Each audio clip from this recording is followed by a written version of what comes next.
Hai, jumpa lagi denganku di channel Mama Nayo and Family. Oke, teman-teman, jadi sekarang aku lagi ada di suatu tempat, tempat parkir lebih tepatnya. Jadi aku lagi ngegabut banget nih di tempat parkir daripada bengong, ya kan. Tiba-tiba banget nih ngide, kayaknya seru deh. Coba deh aku mau cerita-cerita soal pengalaman kehamilan pertamaku dan juga promilnya gitu.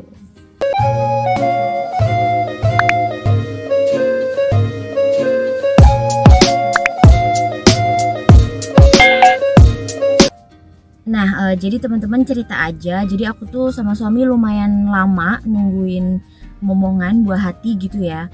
Jadi ya tapi memang aku tahu sih versi lamanya setiap orang kan beda-beda, dan aku rasa mungkin karena aku ngerasain banget nih nggak enaknya nunggu gitu. Jadi aku pikir kayaknya 1 tahun adalah waktu yang lumayan ya untuk nungguin hadirnya momongan gitu.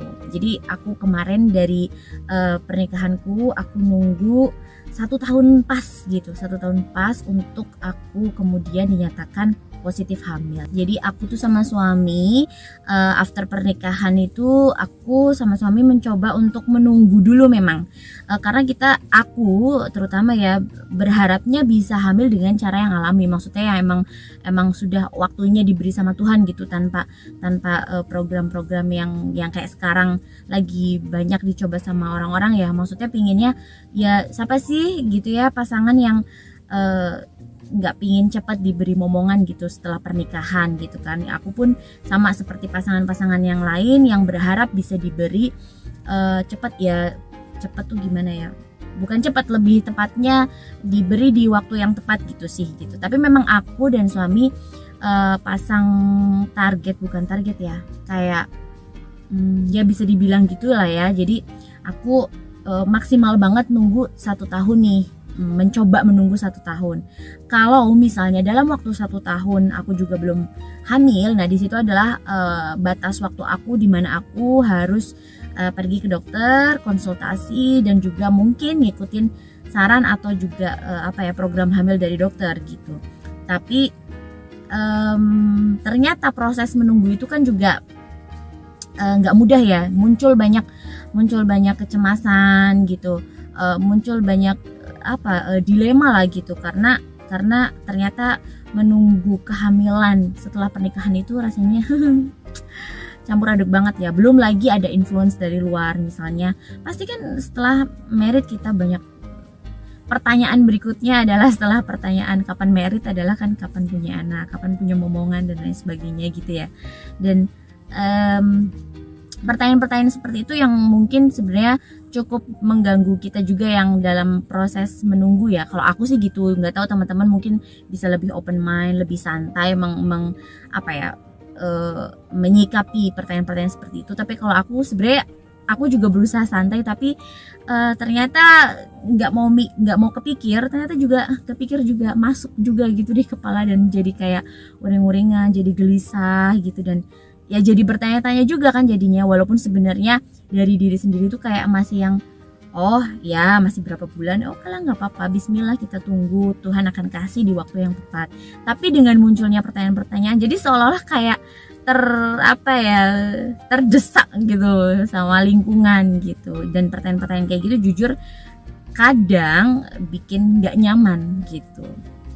Nah, sampai akhirnya terus 6 bulan nih lewat dari waktu pernikahan. Wah, udah 6 bulan, tapi terus suami yang udah nggak apa-apa, masih beberapa bulan, banyak kok yang lain juga yang masih nunggu gitu. Terus udah ditunggu 7 bulan 8 bulan sampai lewat, terus nggak kerasa tiba-tiba wah udah mau 1 tahun gitu. Aku belum hamil juga. Aku mulai sharing sama suami, udah mau 1 tahun ya kok kita belum punya anak, maksudnya kok aku belum hamil gitu. Terus sampai akhirnya ya aku mulai rajin kayak baca-baca, mulai concern lah gimana mempersiapkan kehamilan dan lain sebagainya gitu. Sampai akhirnya mendekati 1 tahun itu. Jadi kalau nggak salah 1 bulan sebelum aku anniversary ya, ya pokoknya 1 bulan sebelum aku hamil ya, 1 bulan sebelum aku dinyatakan positif itu akhirnya aku mulai oke, kita harus usaha lebih gitu, artinya harus ada asupan lain yang bisa membantu gitu, selain misalnya ngatur kayak jadwal berhubungan dan lain sebagainya. Kayaknya mulai harus ada asupan lain yang harus aku konsumsi ataupun harus suami konsumsi gitu.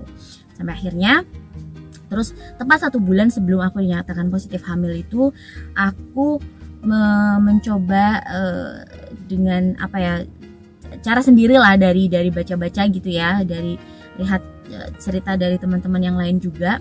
Jadi aku mencoba dengan minum tambahan suplemen itu asam folat yang Folavit 400 mikrogram. Aku minum asam folat yang ini ya. Nanti aku kasih tunjuk gambarnya di sini.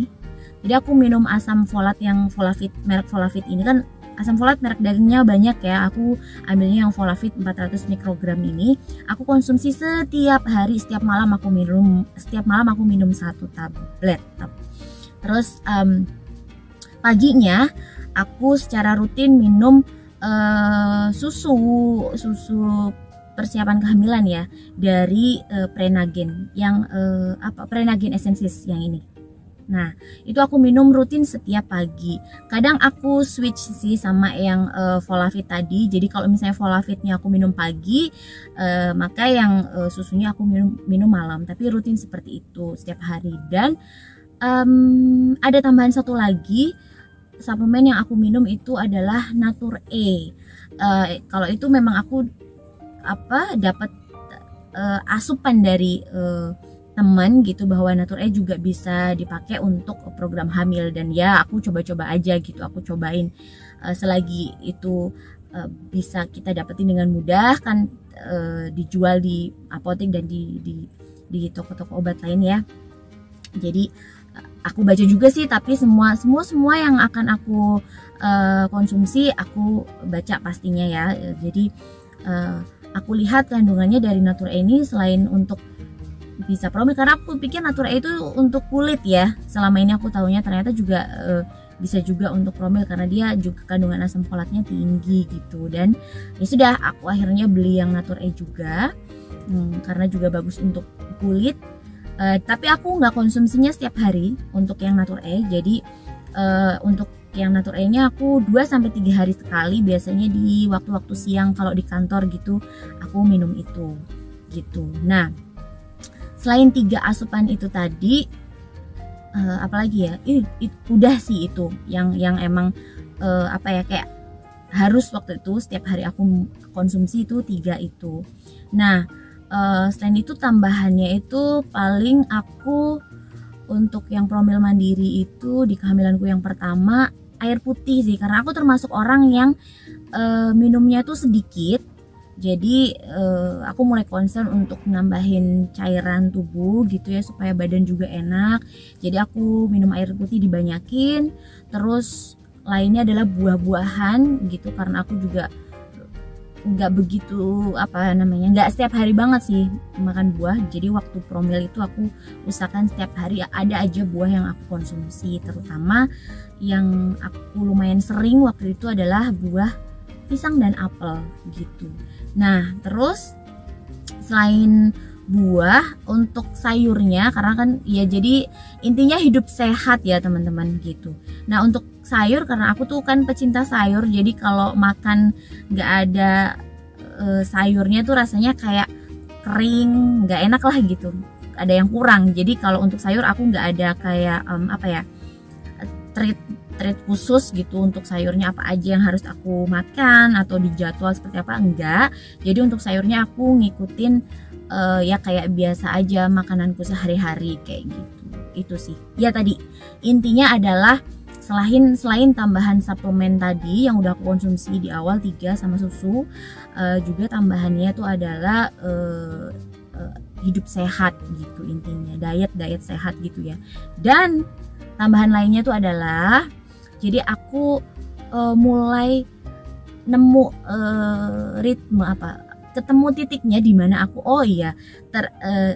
ada influence dari luar yang kayak omongan-omongan yang mungkin selama ini aku menyerapnya tuh jadi kayak hal yang negatif gitu. Aku ubah itu, jadi aku ubah mindset juga bahwa pertanyaan-pertanyaan atau singgungan-singgungan orang itu aku jadikan sebagai apa ya, kayak hal positif bahwa mereka care sama kita, termasuk juga dari keluarga terdekat yang kadang-kadang juga ganggu ya gitu. Nah tapi terus aku ubah mindset bahwa oh itu karena mereka care sama kita, itu baik. Malah kalau misalnya ditanya atau di istilahnya apa ya, kayak didesak gitu, kita merasa terintimidasi, justru aku membalikan, oh ada cara nggak, gimana ya caranya, kok iya ya aku belum hamil, gimana ya caranya gitu, ada solusi nggak nih gitu. Aku malah bercandain, aku tanggepin gitu. Nah terus jadi hal-hal yang seperti itu jadi aku ubah supaya mindsetku lebih positif, jadi biar nggak stres, jadi badan relax. Dan juga aku sama suami ini jadi sering ini aja jalan-jalan kulineran, karena kita suka ya kulineran gitu. Jadi kalau saran buat teman-teman yang mungkin juga lagi program hamil, ya coba diskusi, coba komunikasi sama pasangan untuk gimana cara cari enaknya nih, pasangan kita hobinya apa, kita hobinya apa, coba dicari titik temunya supaya bisa jalan bareng-bareng kayak gitu. Nah kayak aku kebetulan sama suami itu hobi banget kuliner, hobi banget makan di luar gitu, alias karena aku nggak jago masak, alias nggak bisa masak jadi kita sering banget makan di luar. Jadi ya sudah, sekalian kulineran, sekalian jalan gitu. Dan penting juga, suami itu juga nggak boleh stres ya gitu. Dan tambahannya, jadi aku sempetin waktu itu di bulan itu ya, pada saat aku lagi program mandiri aku sempetin sama suami itu jalan ke luar kota, jalan-jalan gitu ya, sama keluarga yang lain sih gitu, sama bapak ibu ke luar kota dan nginep gitu. Lumayan untuk ngilangin stres dan penat sama kerjaan kan gitu. Nah sudah deh, tepat bulan itu anniversary, dan bulan depannya itu alhamdulillah aku dinyatakan positif hamil. Tapi sebelumnya ada cerita juga.